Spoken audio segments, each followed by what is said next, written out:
Pessoal, dando continuidade às nossas aulas de História de Israel, vamos ver agora a passagem do período em que Israel estava unificado, né? Primeiramente sobre a monarquia de Saul, depois com a mudança dinástica para a monarquia davídica e a continuidade dessa dinastia com Salomão, né? E a manutenção também da aliança entre a parte norte e a parte sul, né? As tribos de Israel e a tribo de Judá e Benjamim, tá certo? Mantidas numa aliança debaixo de um mesmo rei, com Davi, Salomão e Roboão, que dá continuidade à dinastia davídica, mas no ato de ser empossado e ser confirmada a aliança sobre Israel unificado, comete um grave erro, dando ouvidos aos conselhos dos jovens que o acompanhavam, né, que eram seus colegas, né, e ignorando o sábio conselho dado pelos conselheiros da época de Salomão, tá certo? Que participaram do governo de Salomão, que o orientaram a diminuir a carga de impostos, a intensidade com que eram cobradas as tribos do norte para ganhar a confiança deles, manter a aliança e assim, talvez até no futuro, retomar, né, a cobrança da carga de impostos numa medida mais pesada, né? Mas num primeiro momento negociar com eles e até abrir mão de algumas prerrogativas, né? Dar a eles atender algumas demandas que eles haviam trazido. Mas Roboão não dá ouvidos a este conselho e intensifica, né, a sua abordagem para com eles e comete o grave erro de soltar aquela frase, né, aquela maldita frase que está registrada nas Sagradas Escrituras, quando ele afirma que seu pai havia castigado com açoites, ele porém os castigará com escorpiões, né, e que o seu dedo mindinho é mais grosso do que os lombos de seu pai. Então, com esse tipo de declaração, ele perde definitivamente a aliança sobre Israel unificado, e as tribos do norte, lideradas, representadas por Jeroboão, seguem então seu governo independente da tribo do sul, da tribo de Judá. Com isso temos aí o início do governo da monarquia de Israel, tá certo? A monarquia das 10 tribos do norte, tá certo? Que estão indicadas aí no mapa por essa região contornada com esta linha amarela, tá certo? Então temos aí a região das 10 tribos do norte, que são esta região delimitadas aqui por esse contorno amarelo, governadas em primeiro lugar por Jeroboão, tá certo? Que havia sido inclusive um funcionário da Corvéia no tempo de Salomão. Salomão já havia admirado a forma com que trabalhava, ele havia ganho alguma confiança durante a administração de Salomão, só que ocorreu um fato ainda na época do reinado de Salomão, que já despertou a sua desconfiança em relação à possibilidade de Jeroboão ser um adversário para a manutenção do seu poder, poder da realeza, da sua casa sobre Israel, que é exatamente aquilo que está registrado nas Escrituras Sagradas acerca do momento em que o profeta Aías recebe uma mensagem divina para que entregue uma profecia a Jeroboão. Então ele encontra Jeroboão no caminho, ele estava vestindo uma veste nova, ele arranca a capa dessa veste, rasga ela em 12 pedaços e entrega 10 pedaços a Jeroboão, dizendo que ele ia ser rei sobre as 10 tribos do norte e que Deus manteria com a casa de Davi apenas 2 tribos, a tribo de Judá e Benjamim. Isso Deus faria em amor ao seu filho Davi, ao seu servo Davi, tá certo? Por causa do compromisso que Deus firmou com o seu servo, que não faltaria rei que se assentasse no trono da casa davídica. E isso porque na época em que o fato ocorreu, em que Jeroboão recebeu esta profecia, Salomão havia debandado completamente para a idolatria. Salomão estava numa fase bastante sinistra da sua vida, em que depois de diversas alianças políticas, depois de ter alçado o poder, ter expandido as fronteiras de Israel, ter colocado Israel no cenário internacional, ter feito desenvolver Israel de uma forma muito grande, né, muito extraordinária, ganhando fama, né, para Israel, não só para Israel, mas para si mesmo, né, ganhando fama como um monarca muito sábio, muito entendido, né, um monarca muito poderoso. Salomão, diante dessas situações, diante desse quadro, deixa-se levar pelos cultos praticados por essas esposas com as quais havia se casado, para afirmar aliança política com diversos reis da região, tá certo? Por exemplo, o próprio faraó, que consegue casar a filha dele com Salomão, estabelecendo assim uma importante aliança política com Israel. Salomão casou-se com essas mulheres, cumprindo um papel de estabelecer diversas alianças políticas. No entanto, ele deixa-se levar pelos cultos praticados por essas mulheres. As mulheres vêm para Israel e trazem um culto que elas praticavam na sua terra para com os seus deuses. E Salomão, na verdade, não apenas permite que elas permaneçam com esses cultos, mas ele inclina-se a estes deuses. Então, mesmo Salomão tendo recebido de Deus sabedoria, e essa sabedoria está se mostrando uma ferramenta muito eficaz no desenvolvimento do reino, no crescimento, no poderio de Israel, no entanto, ele tem sabedoria, mas é falto de obediência. Então, no que Salomão teve de grandeza em questão de sabedoria, de poder, de inteligência, faltou de obediência. Ele não se submeteu ao Deus de Israel, o Deus do seu pai, o Deus que levou o seu pai a este posto, a esse poder, o Deus que permitiu que ele fosse estabelecido nesse poder, o Deus que fez Israel crescer do modo como está crescendo. Ele não se submeteu a Deus, certo?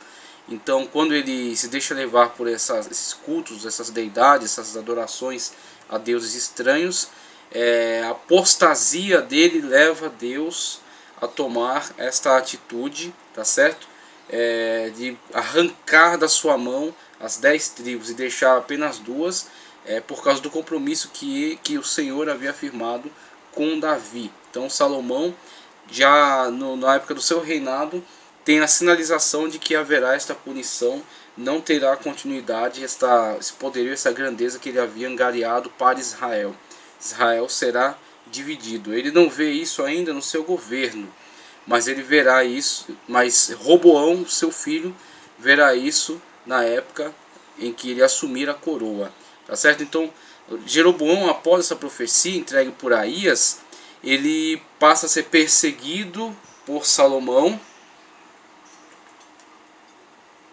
que já visualiza a possibilidade de haver, com essa profecia, né, com essa mensagem, já visualiza a possibilidade de Jeroboão tornar-se um forte adversário dele, a possibilidade de haver conspirações dentro de Israel, principalmente as 10 tribos do norte, que estavam subjugadas a uma pesada taxa de impostos, tá certo? Sustentavam o erário, sustentavam todo o peso da monarquia, tá certo? Então, vendo a possibilidade de insurreição por parte dessas tribos, apoiando Jeroboão numa tomada de poder, Salomão empreende perseguições a Jeroboão.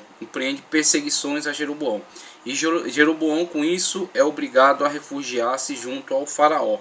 Então Jeroboão foge de Israel e refugia-se junto ao faraó, que tinha uma política ambígua em relação a Israel.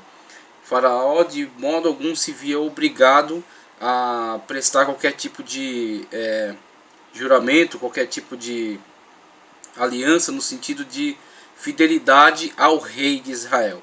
O faraó via apenas Israel como uma vantagem para si mesmo, no sentido de ser um estado forte, tá certo? Um estado dominante na região, e que estava entre as terras do Egito e as terras da Mesopotâmia, as terras do norte. Então Israel era como que um estado escudo para Faraó. Por isso Faraó mantinha esse relacionamento de aliança com Salomão, casou a sua filha com ele, mas não se via obrigado a manifestar qualquer tipo de fidelidade a Salomão. Com isso, Jeroboão, não somente Jeroboão, mas um príncipe edomita, também aproveita-se da mesma situação. Quando no tempo de Davi ainda, as terras dos edomitas são conquistadas e muitos homens são mortos, um filho da realeza de Edom se refugia junto a Faraó e depois retorna em outro período de governo em que eles acham mais favorável. Então, Faraó já havia recebido esse príncipe da realeza edomita, refugiado lá. E agora recebe também Jeroboão, tá certo? Que refugia-se nas terras do Egito, aguardando o fim do reinado de Salomão, que já encontrava-se em idade avançada, tá certo? E quando Salomão, enfim, morre, Jeroboão retorna e apresenta-se às 10 tribos do norte, é o representante dessas tribos aí na situação em que há essa negociação com Roboão, e diante dessa quebra, né, da aliança, diante dessa manifestação grosseira de Roboão, as 10 tribos do norte manifestando a intenção de separação, Jeroboão então é alçado ao poder tal qual havia sido profetizado por Deus por meio do profeta Aías. Tá? Então essa situação de Jeroboão dentro desse contexto histórico de Israel. Aí vemos aqui, conforme diz a apostila, o nome Jeroboão significa povo multiplicado, ou simplesmente que se multiplique. Ele era filho de um efraimita chamado Nebate. Sua mãe chamava-se Zerua, conforme 1º livro dos Reis 11:26. Com a separação dos dois reinos, Israel e Judá, em Siquém, ele foi aclamado rei de todo Israel, isto é, das tribos do norte. Jeroboão reinou 22 anos, conforme 1º de Reis 11:28. Tinha sido um ativo oficial do governo de Salomão. Foi encorajado pelo profeta Abias, tendo em vista que ele era uma espécie de capataz de corvéia. É possível que ele se aproveitou do desgosto do povo com a casa de Davi e encabeçou uma revolta contra as normas trabalhistas de Salomão. Sabedor de sua infidelidade, Salomão procurou matá-lo.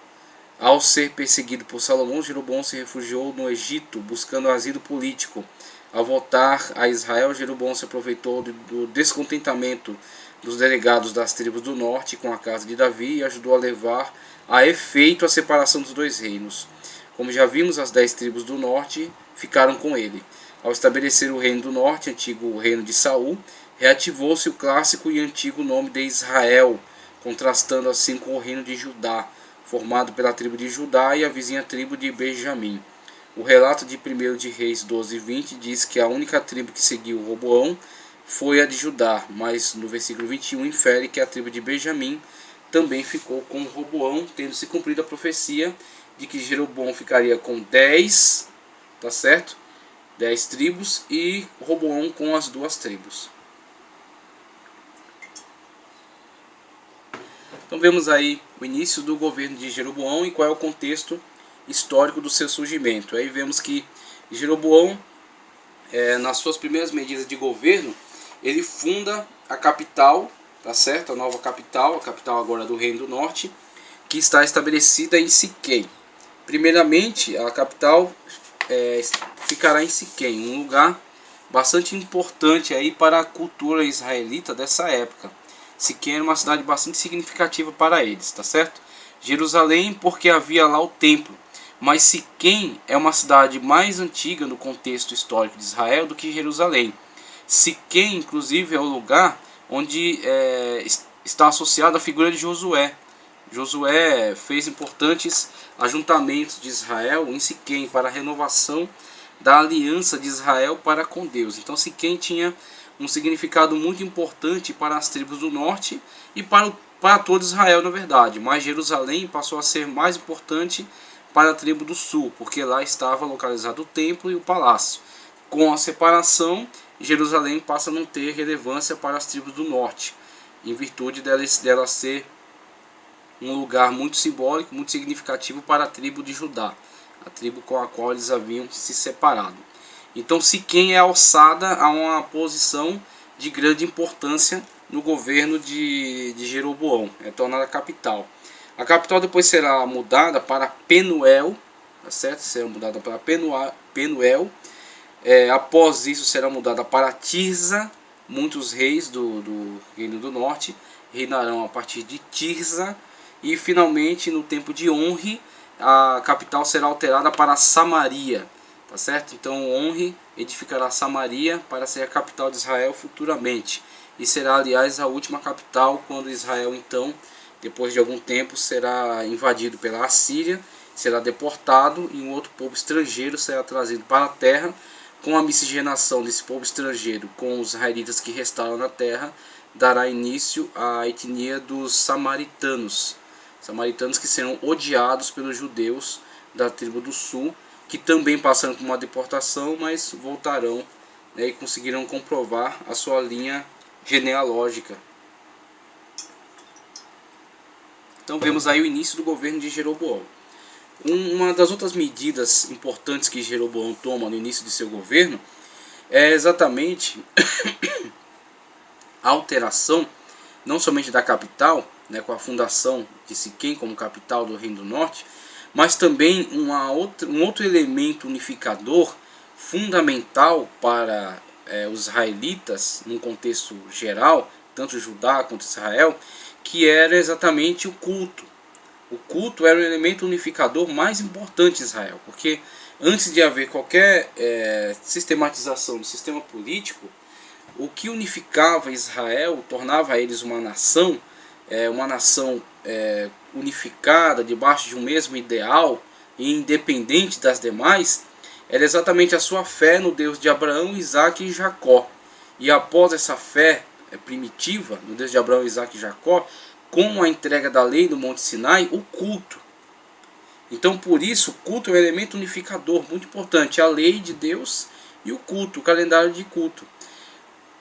Com a separação, houve a necessidade, pelo menos por parte da mentalidade de Jeroboão e na continuação os reis que o sucederam, de fazer uma alteração para o Reino do Norte, para que não fique essa característica similar, essa característica igual ao Reino do Sul, e assim, com o passar do tempo, houvesse uma reassimilação entre elas e uma nova unificação. Então ele trata de alterar um pouco as características do culto, da religião das tribos do norte, para torná-las diferenciadas da tribo do sul e assim promover o aumento do abismo cultural entre uma tribo e outra, tá certo? Entre um reino e outro, na verdade, entre as tribos do norte, a confederação da tribo do norte e o reino de Judá. Então o que ele faz? Ele muda, ele altera tanto a questão do calendário festivo, sabendo que para a lei de Deus, que ficou muito vinculada a Jerusalém, ao templo, a continuidade dinástica da casa davídica, uma vez que Deus havia profetizado isso, esta continuidade, né, que não faltaria descendente de Davi que se assentasse no trono, a lei entregue por Deus a Moisés ficou muito vinculada a eles, a tribo de Judá, ao local de Jerusalém, ao templo sagrado, ao sacerdócio que está ali, tá certo? Ficou muito vinculado a eles.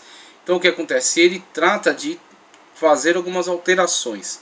Que alterações serão essas? Primeiramente, no culto no reino de Judá, na lei de Deus, o número 7 é um número de bastante relevância. Então os calendários estão muito envolvidos com o número 7, o sétimo dia, tá certo? O dia de descanso, o sétimo ano, o sétimo mês, tá certo? O número 7, o ano 70, por exemplo.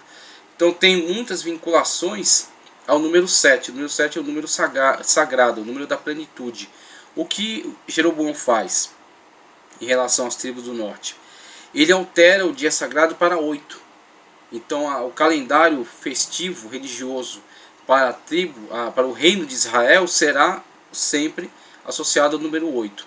E outra mudança muito importante, muito grave, uma mudança trágica, empreendida por Jeroboão nessa política de abismo cultural, aumento do abismo cultural entre o reino do norte e o reino do sul, é exatamente a fundação do bezerro de ouro. Na verdade, os dois pedestais, chamados bezerros de ouro, um colocado ao extremo norte do território, em Dan, e outro colocado ao extremo sul, em Betel. Então, quando ele funda, quando ele levanta esses bezerros de ouro e coloca eles nas duas extremidades, temos aí uma demarcação territorial muito importante e o estabelecimento de um novo local de culto, um novo local para o qual os elementos de Israel peregrinarão, evitando a todo custo que eles desçam a Jerusalém para a realização dos cultos no templo, vinculado sempre ao reino de Judá, vinculado à monarquia da casa davídica. Ele tenta evitar que elementos de Israel peregrinem para o sul, para Jerusalém, para realizar o culto, as festividades sagradas, conforme o Deuteronômio determina, no templo sagrado. Pensando que se ele permitisse essas ondas migratórias, aos poucos a mentalidade do povo voltaria-se à ideia de nova unificação, tá certo? Principalmente levando em consideração que Israel tem o hábito, ao longo da história, de eleger reis carismáticos, colocar reis carismáticos ao poder, não serem tão concordantes com a ideia dinástica. Eles não têm não são muito atraídos pela ideia da continuidade dinástica. Então, não necessariamente porque este rei é filho do outro, ele será rei também. Eles, ao final de um reinado, buscam qual é a figura carismática, qual é a pessoa de destaque, qual é a pessoa que o povo aclama como um rei de fato, como alguém com competências, capacidade, tá certo? Então eles não entendem que automaticamente o filho deste rei será rei, mas sim que uma pessoa do interesse deles é que deve ser alçado à realeza no território de Israel. Então Jeroboão, sabedor disso, ele procura afastar o povo do contato com as tribos do sul, o reino de Judá, o templo sagrado, a lei de Deus, pensando ele que isso pode dar margem a uma futura reatação da aliança, uma futura reafirmação do Israel unificado e a casa davídica voltar a assumir o posto de realeza, tá certo? Sobre as tribos do norte também. Então Jeroboão promove esse afastamento da frequência aos cultos no templo, tá certo? Esse afastamento dos elementos culturais presentes na tribo do sul, a fim de construir um novo elemento cultural, a fim de construir uma nova característica para Israel, primeiramente na questão religiosa, o que afetaria todas as demais questões. E com esse passo que ele dá, ele acaba tropeçando num grave erro, que é a questão do erro da idolatria. Então Jeroboão, o objetivo que ele sinaliza para nós com essa atitude é um objetivo principalmente político. Ele está pensando na manutenção do poder nas suas mãos e na continuidade dos seus filhos, da sua casa. Ele pensa no poder concentrado, centralizado nas mãos da sua casa. Estabelecer uma linha de continuidade que possa ser garantida para ele. Aí com isso, para atender essa demanda, ele lança mão de qualquer estratégia. E a estratégia que ele lançou foi essa: levantar os 2 bezerros de ouro. Com esse bezerro de ouro, ele entra em conexão, de certa forma, com uma prática que já foi realizada dentro de Israel. Qual é o problema disso? Ele está inovando quando ele levanta um outro tipo de referencial de culto em Israel. Então não é o templo, é o bezerro de ouro que ele levantou. Ele está inovando com isso. Mas ao mesmo tempo que ele está inovando, ele está reafirmando hábitos que já foram praticados, que é exatamente o culto ao boi Apis, que foi praticado, realizado durante a peregrinação, mas para o qual foi realizado um ato de punição por parte de Deus de forma bastante agressiva, uma punição bastante severa. Foi completamente rejeitado por Deus este ato, essa atitude da adoração daquele bezerro de ouro levantado pelos israelitas durante a peregrinação. Então o que ele faz? Ele resgata algo da memória deste fato, desse evento, no sentido de Israel já ter se voltado para esse tipo de culto, mas com uma certa modificação, porque os estudiosos entendem que a intenção do bezerro de ouro em Betel e em Dan não era tanto a questão da adoração ao próprio animal, ao próprio bezerro, mas sim a questão do bezerro, dos bezerros de ouro, serem na verdade pedestais, porque ao se fazer uma análise mais aprofundada das etnias semitas, o que percebe-se é que geralmente as manifestações cultuais dessas etnias não incluem zoomorfismo. O que é o zoomorfismo? Zoomorfismo. O zoo é animal, em grego, tá certo? Zoo diz respeito à vida animal. E morfos, mudança, transformação. Então seria a vida animal transformada em deidade. Tá certo? Então o culto zoomórfico é necessariamente o culto que adora a sua deidade por meio de figuras animais, que era um culto muito praticado entre os camitas. Tá certo? As tribos de Cã, Mizraim, que é os egípcios, tá certo? Put, os cuxitas. Então eram práticas, essas práticas zoomórficas eram típicas destas populações, dessa etnia. Entre os semitas, geralmente não se percebia cultos zoomórficos. Havia outros tipos de cultos. Então, com essa constatação, eles levantam a hipótese de que, na verdade, o bezerro não era em si o objeto de adoração, mas que ele poderia remeter à ideia de ser um pedestal, de ser um local, um bezerro, por exemplo, um animal que serviria de cavalgadura para Jeová. Jeová montaria nesses bezerros. Só que isso, claro, uma hipótese, né? Na verdade, o que é mais o que fica mais evidente, o que fica mais de forma mais simplificada, o que é demonstrado de forma mais clara é que o próprio bezerro torna-se sim um objeto de idolatria, certo? Ele torna-se sim um fetiche, um objeto sobre o qual o povo crê haver poder místico. O povo então não adota essa ideia subjetiva de que ele é um pedestal para Jeová, que ele é uma cavalgadura de Deus, mas sim volta-se à adoração do próprio objeto, do próprio animal. E na verdade esta é uma porta aberta para toda a idolatria que entrará no território de Israel e levará Israel à ruína. Então essa atitude política interferindo no âmbito religioso, que sempre deu errado. Todos os monarcas que interferiram nessa questão erraram, desde Saul, que realiza o sacrifício, sendo que aquilo não era da sua alçada, não era da sua competência, por causa da demora de Samuel em chegar àquele determinado local, e com isso teve o reino rasgado de sua mão naquele momento, até a atitude de Jeroboão, que tenta afirmar o seu poder, a sua realeza, a continuidade do seu poder, da sua casa, promovendo um abismo cultural entre a tribo do norte e a tribo do sul. Na verdade, está ele decretando o fim já no começo do seu reino.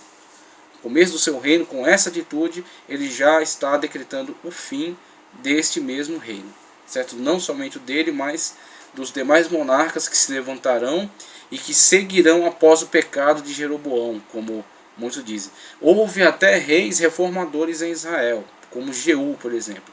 Mas mesmo um rei reformador em Israel não tirou de Israel os bezerros de ouro levantados por Jeroboão, porque todos entenderam ser uma política bastante favorável para os monarcas de Israel, separando os israelitas dos judeus, tá certo? Mas na verdade isso vem a ser uma porta de entrada para toda idolatria que destruirá com o reino de Israel. Então vemos aí os primeiros passos dados por Jeroboão no seu governo. Após isso, passamos a ver na continuidade da linha dinástica que Jeroboão consegue colocar o seu filho no poder. E aí vemos o início do governo de Nadab. Primeiramente, algumas informações acerca do estudo, da análise do período histórico dos reis de Israel, conforme a página 36. Os reis de Israel, de Jeroboão a Oséias. Com respeito às datas dos acontecimentos históricos envolvendo os reis de Israel, os reis de Judá e as nações vizinhas, Os eruditos não são unânimes. Quanto mais remotas são as datas, maiores são as divergências, e maior é o período de distância uma da outra. Sendo assim, é possível o leitor encontrar algumas divergências nas datas em que ocorreu o reinado de alguns reis e no período em que aconteceu essa ou aquela guerra, bem como eventos notáveis. Nesse caso, as datas que usaremos para marcar a época em que um rei reinou ou em que ocorreu algum evento notável não são exatas, mas estão somente aproximadas. Uma das coisas que mais caracteriza o Reino do Norte é a instabilidade política.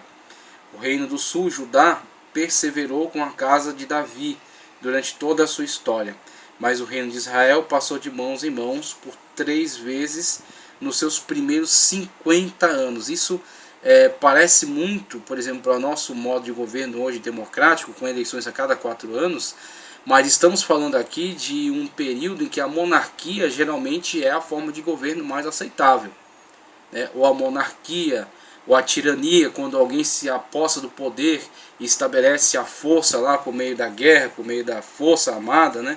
Ou a realeza, quando ele é eleito pelo povo, estabelecido como monarca sobre eles.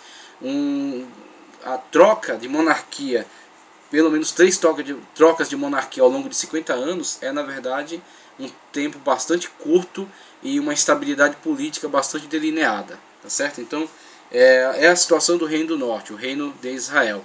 É um reino que não é um reino no qual a ideia da continuidade dinástica não se desenvolveu, e com isso abandonou Israel a uma instabilidade política constante. Então Israel teve muitos altos e baixos e geralmente foi lançado a períodos bastante conturbados, de bastante estabilidade política, exatamente por causa dessas constantes trocas de reis, tá certo? E as constantes tomadas de poder por meio da violência, por meio da traição, tá certo? Houveram muitos tiranos em Israel. E o pior de tudo é que essas transições se deram através de derramamento de sangue. A razão disso é que o Reino do Norte, Israel, não reconhecia a sucessão dinástica, o que não era a mesma coisa no Reino do Sul, Judá.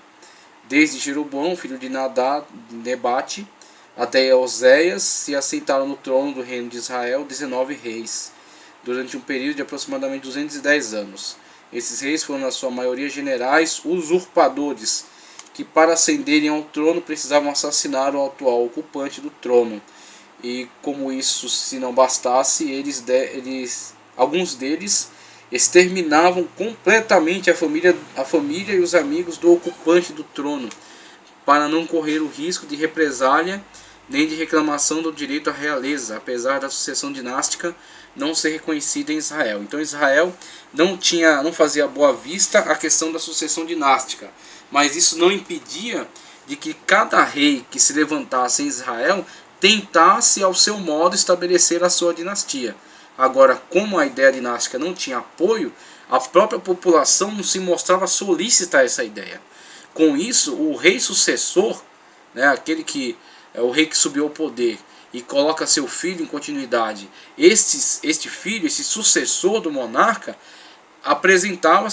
era abandonado em uma situação de grave risco.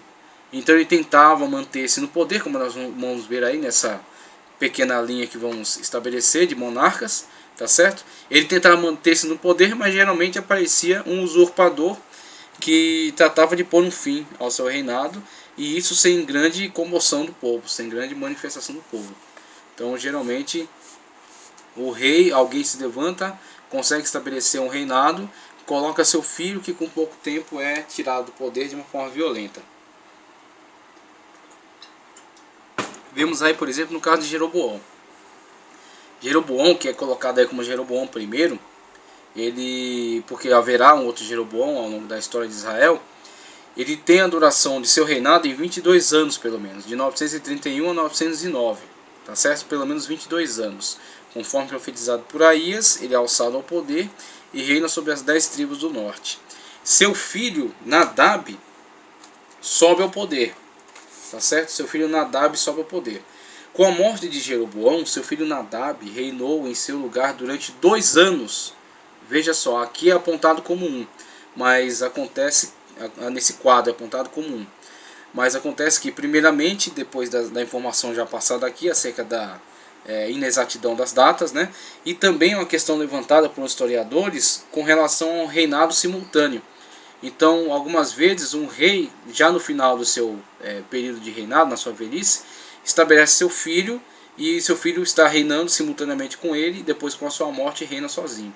Então, com isso, alguém aí coloca nessa tabela de datas 1 ano, mas aqui é apontado 2, porque pelo menos durante 1 ano é possível que Nadab tenha reinado simultaneamente com Jeroboão, tá certo? Com seu pai. Seu comportamento foi tão mau como foi o de seu pai. Baasa, provavelmente um de seus oficiais, filho de Aías, da tribo de Sacá, o assassinou quando ele estava em campanha militar contra Gibeton. Tá certo? Então temos aí já a situação com a morte de Jeroboão I, a tentativa de estabelecimento de uma dinastia no reino de Israel, com a subida ao poder de seu filho Nadab. Tá certo? Diferentemente de Isbosete, que ficou recluso em seu palácio, ele tenta conquistar a aprovação do povo ao empenhar-se na guerra contra os filisteus. Então, faça uma citação aí, somente para a memória, do tempo de Davi ainda, em que é tentado estabelecer uma continuidade dinástica para a casa de Saul, e Isbosete tenta se alçar ao poder, tá certo? Só que o que acontece? Ele fica isolado ao seu território, ele não tem a aprovação automática do povo, e com isso ele é traído, tá certo? Ele é morto. Então o poder é tomado das suas mãos, e Israel, as tribos do norte, veja só como é interessante, é as tribos do norte que vão a Davi e consagram ele rei também sobre eles. Então Davi já havia sido ungido por Samuel no tempo de Saul ainda. Depois Davi é ungido rei em Hebrom, sobre Judá. E após ele será ungido rei, a terceira unção de Davi, agora quando as tribos do norte entregam a ele a realeza. Tá certo? Ele reina agora sobre Israel unificado. E aí qual é o seu trabalho? Manter a aliança. E essa aliança mantida ele consegue transmitir para Salomão. Salomão teve uma grande dificuldade, primeiramente em subir ao poder por causa das disputas dentro da própria casa paterna, e depois em reafirmar a aliança.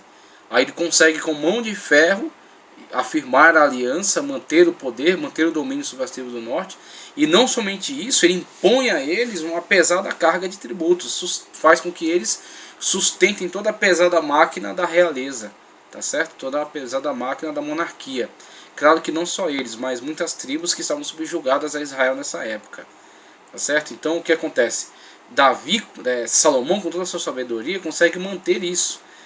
Ele entrega isso a Roboão, num momento já um tanto mais difícil. E Roboão, falto de sabedoria, mesmo com bons conselheiros, ele dá ouvidos a péssimos conselhos e põe tudo a perder, né? Desfazendo então essa aliança que na verdade era artificial. Era mantida somente com muita habilidade. Então, desfeita essa aliança, surge Israel, o reino de Israel, o reino do norte. Jeroboão é alçado ao poder. Jeroboão estabelece sua política e entrega a linha de continuidade ao seu filho Nadab. Nadab tenta estabelecer seu poder, e não somente isso. Nadab tenta confirmar a sua capacidade de governo, de realeza, empenhando-se em guerra contra os filisteus, que eram um dos principais inimigos de Israel. Então Israel, conforme já vimos em outra ocasião, Israel era cercado de muitos problemas, inimigos em todas as fronteiras. A parte do território de Israel é uma parte beneficiada, uma parte com um bom território de trânsito, o trânsito das estradas marítimas, o trânsito do caminho do rei, tá certo? Que é a leste do Jordão. Um bom território para trabalhar a terra, muitos rios, muitas fontes, tá certo? Então Israel tinha grandes vantagens, mas também tinha grandes desvantagens, porque estava cercado de povos que agrediam esta nação. Os sírios, os moabitas, os edomitas, tá certo? Os árabes do deserto, os amalequitas e também os filisteus, que são inimigos de larga história de Israel. Judá também tinha alguns confrontos, mas era mais difícil o acesso ao território de Judá por ser uma região muito montanhosa. Era mais desprovida, mas também era mais resguardada, enquanto Israel era constantemente agredido. Então Nadab, sabedor das dificuldades desse reino e e também da baixa aceitação de Israel quanto à ideia dinástica, tenta promover o seu reinado como um reinado eficaz e benéfico para as tribos do norte, empenhando-se rapidamente numa guerra contra os filisteus. Mas é aí onde surge, aí manifesta-se a grave situação da política no reino do norte, quando Nadab, enfim, será assassinado por Baasa, tá certo? Durante a campanha de guerra, um de seus oficiais, chamado Baasa, um efraimita, mata e assume o poder. Então o poder já é usurpado da casa dinástica de Jeroboão, quando Nadab é assassinado por um oficial seu, tá certo? Em campo de batalha. E para Israel isso não é tão estranho. Para Israel isso não é tão estranho. Tanto não é que Baasa, na verdade, assume o governo. Baasa sobe ao poder na casa de Israel. Então o reino de Nadab dura no máximo 2 anos, pouco ele pode fazer. Ele dá continuidade à política de seu pai, tenta estabelecer o seu governo empreendendo guerra contra os filisteus, mas é traído pelo seu oficial Baasa, que o mata, tá certo? Que o mata, terminando com o seu governo e tirando da casa dinástica de Jeroboão o poder, estabelecendo-se ele mesmo agora no poder. Então ele derruba a casa dinástica de Jeroboão e promove uma chacina, né? Mata todos os pretendentes ao trono da casa de Jeroboão, da casa de Baasa, tá certo? Da casa de Nadab. Então Nadab dura no máximo entre 910 e 908. Em 908 sobe ao poder Baasa, que ficará até 886. Então você vê sempre essa situação. O rei sobe ao poder, estabelece seu reinado por uma longa data, né? E após ele coloca seu filho na tentativa de estabelecimento dinástico, mas esse filho geralmente é traído, o poder é tirado dele, subindo um outro rei ao poder, que se estabelece durante um bom tempo e depois tenta estabelecer novamente a dinastia. Então essa situação se repete durante algumas vezes na história de Israel. Baasa, após apoderar-se do trono, Baasa exterminou totalmente todos os descendentes masculinos de Jeroboão, conforme 1º livro dos Reis 15:29.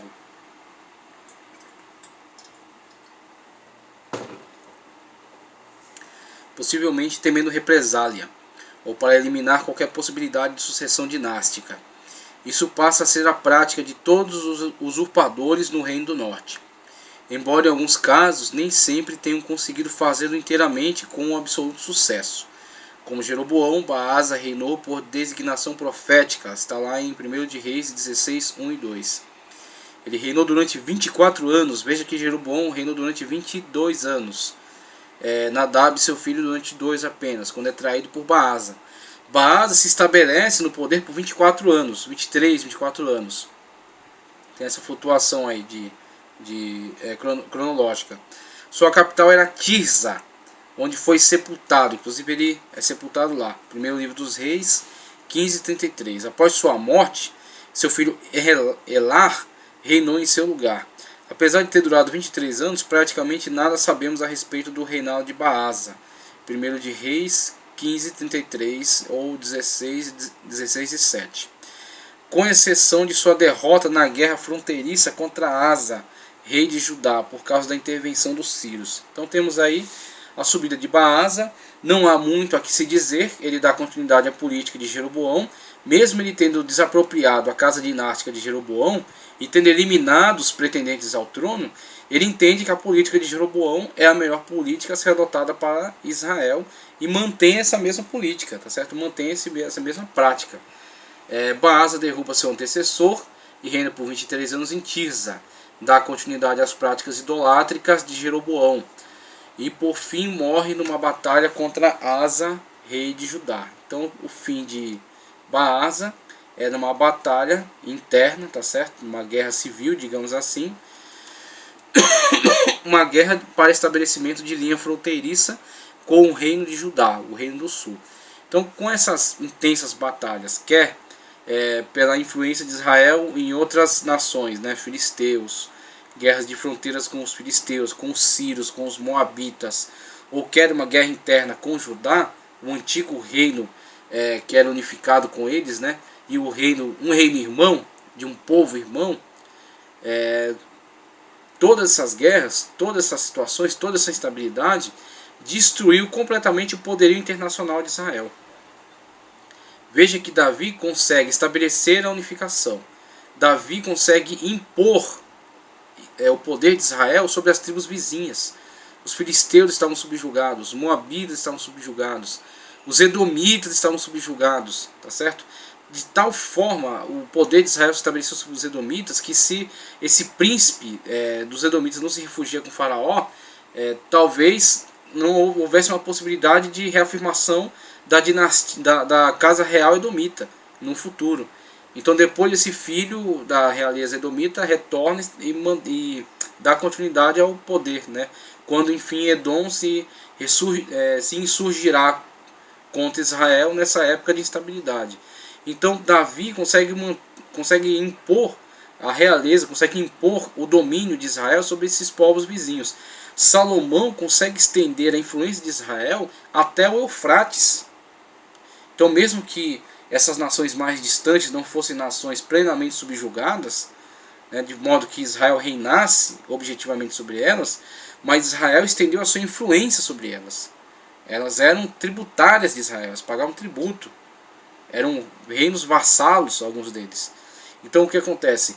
Esse imenso poderio conseguiu-se debaixo de uma linha dinástica, de uma organização centralizada e forte, poderosa, tá certo? Unificada, debaixo de um mesmo sistema. Com a saída de Israel de dentro desse sistema, essa instabilidade política promove sempre essas mudanças e a perda de poder. Então Israel perdeu poder e Judá também perde muito do seu poder. E numa guerra interna dessas, numa guerra fronteiriça, numa guerra civil, tá, entre povos irmãos, Baasa então é morto. E na verdade o que há de se falar do reino dele, mesmo com alguns números de anos, né, de certa forma longo, pelo menos para os padrões do reino do norte de Israel, o máximo que se tem a falar dele é que ele traiu o Nadab, filho de Jeroboão, assassinando e usurpando o poder, continua a política de Jeroboão e depois morre numa guerra interna contra Asa, rei de Judá, tá certo?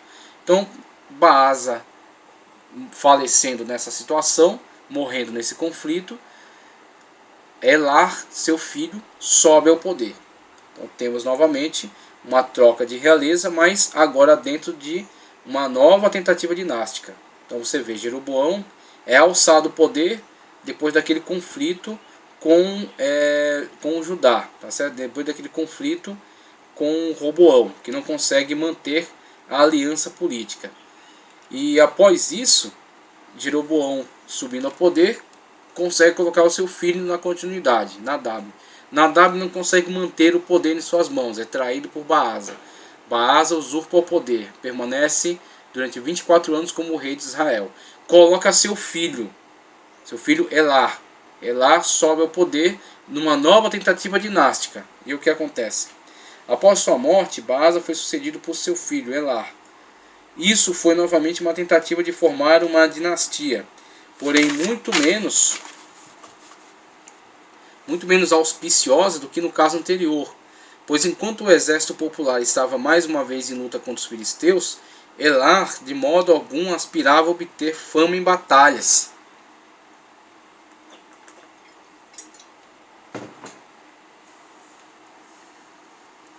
Ele fez aquilo que a seu tempo Esbocete fizera, né? Ele, em comparação com o filho de Saul, que pretende subir ao poder debaixo da ideia da linha dinástica, né? E com isso não promove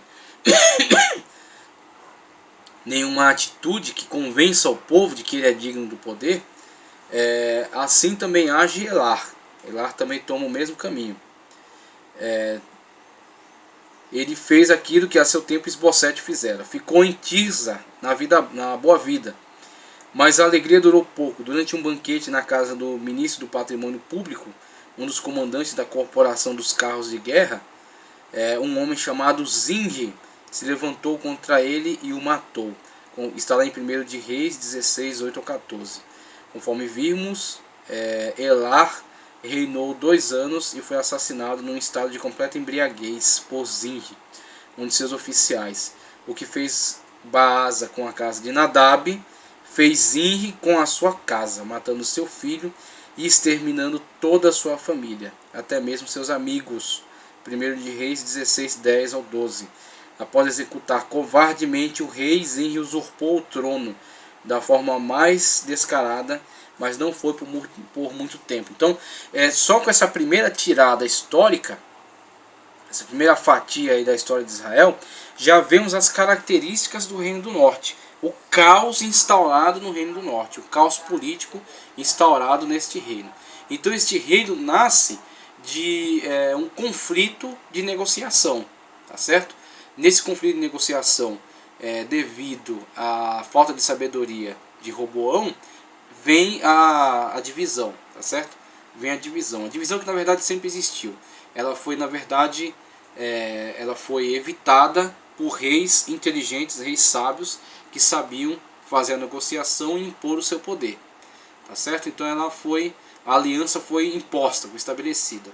Uma vez que este rei não tem a mesma competência, as mesmas características para manter essa aliança é facilmente rompida. Israel assume o reinado, sobre as tribos do norte e funda então o reino de Israel. Jeroboão estabelece no poder. Tenta a primeira tentativa dinástica com Nadab, que é morto por Baasa, tá certo? Baasa usurpa o poder. Permanece no poder, morrendo numa guerra civil contra Asa, depois de 24 anos. Nova tentativa dinástica com Elar. Só que Elar, diferentemente de Nadab, que ao subir ao poder tenta se autopromover para as tribos do norte, empenhando-se na guerra contra os filisteus, um dos principais inimigos de Israel, tentando ganhar a confiança dos delegados das tribos do norte para que o apoiem durante esse empenho, durante essa batalha, morto, por traição pelo seu oficial Baasa. Baasa estabelece no poder e coloca seu filho Elar. Elar, diferentemente de Nadab, filho de Jeroboão, não vai para a guerra, não empenha-se em batalha, não pretende ganhar a confiança dos delegados das tribos do norte. Ele simplesmente entende que ele é o filho do rei e com isso ele é rei automaticamente. Sempre a ideia dinástica na cabeça dos monarcas e sempre a ideia dinástica sendo rejeitada pelos delegados da tribo do norte. Elar fica folgadamente na sua casa, num banquete na casa de um dos seus oficiais, Zinri, tá certo? Um oficial importante das suas tropas, tá certo? A questão bélica sempre fundamental para o rei, Então o rei afirma seu poder por meio do estabelecimento do seu exército, tá certo? Do poder bélico. Isso foi feito também por Davi. Davi, por exemplo, quando ele ainda era um rei vassalo dos filisteus, e depois quando ele constrói uma tropa particular, tá certo? Um exército particular, ele permanece durante algum tempo ali prestando alguns serviços para grandes proprietários de Judá, tá certo? De certa forma ilegal, porque Saul estava o perseguindo, então ele fica na ilegalidade durante algum tempo. E quando ele é alçado ao poder com a morte de Saul, morto inclusive pelos filisteus, os filisteus sempre interagindo com a história de Israel dessa forma, guerras, lutas, agressões dos filisteus, sempre ameaça, os filisteus são sempre uma ameaça para Israel. Quando Saul e Jonatas é morto, Davi sobe ao poder. Quando Davi sobe ao poder, é ungido em Hebron pelos anciãos de Judá, ele leva consigo este exército particular, este exército guerrilheiro que estava com ele, no tempo em que ele era clandestino ainda. Quando ele sobe ao poder, este exército é chamado na Bíblia de os valentes de Davi. Quem são os valentes de Davi? Os valentes de Davi são o exército particular do rei, que está em torno do rei, é a blindagem do rei. Porque em torno do rei há muitas conspirações, descendentes da casa real que saíram, tá certo? Pessoas, delegados importantes das tribos que pretendem o poder e veem no rei uma impossibilidade de chegar ao poder. Então este pequeno exército agora é o que? É o exército particular de Davi, é a blindagem de Davi, tá certo? É aquilo que, por exemplo, a guarda pretoriana seria para os imperadores, mas em alguns momentos eles são traídos por essa mesma guarda. Então o que acontece com Elar? Elar tem também os seus militares de confiança, dentre eles Zinri, chefe dos carros de guerra. Os carros de guerra são equivalentes da mais alta artilharia do exército de hoje. Na época não haviam caças, não haviam tanques de guerra, não havia esse tipo de submarinos. Era uma época atrasada na história. O que havia na época? O que houve de mais avançado para Israel eram os carros de guerra.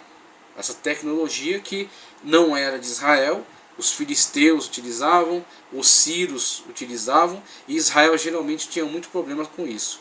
Vemos, por exemplo, a Bíblia, no livro de Juízes, mencionar que Israel tinha muito problema com os sírios por causa do uso dos carros de guerra, que Israel não dominava. Então vemos que há algum avanço em Israel na questão bélica. No tempo de Elá já havia um ministro dos carros de guerra. Então essa pessoa era um alto funcionário do exército, de uma tecnologia que estava sendo implantada. Israel estava se preparando para melhores batalhas, para estabelecer o seu poder. Pois bem, é esse mesmo oficial de alta patente, de alta confiança, na casa do qual Elar estava.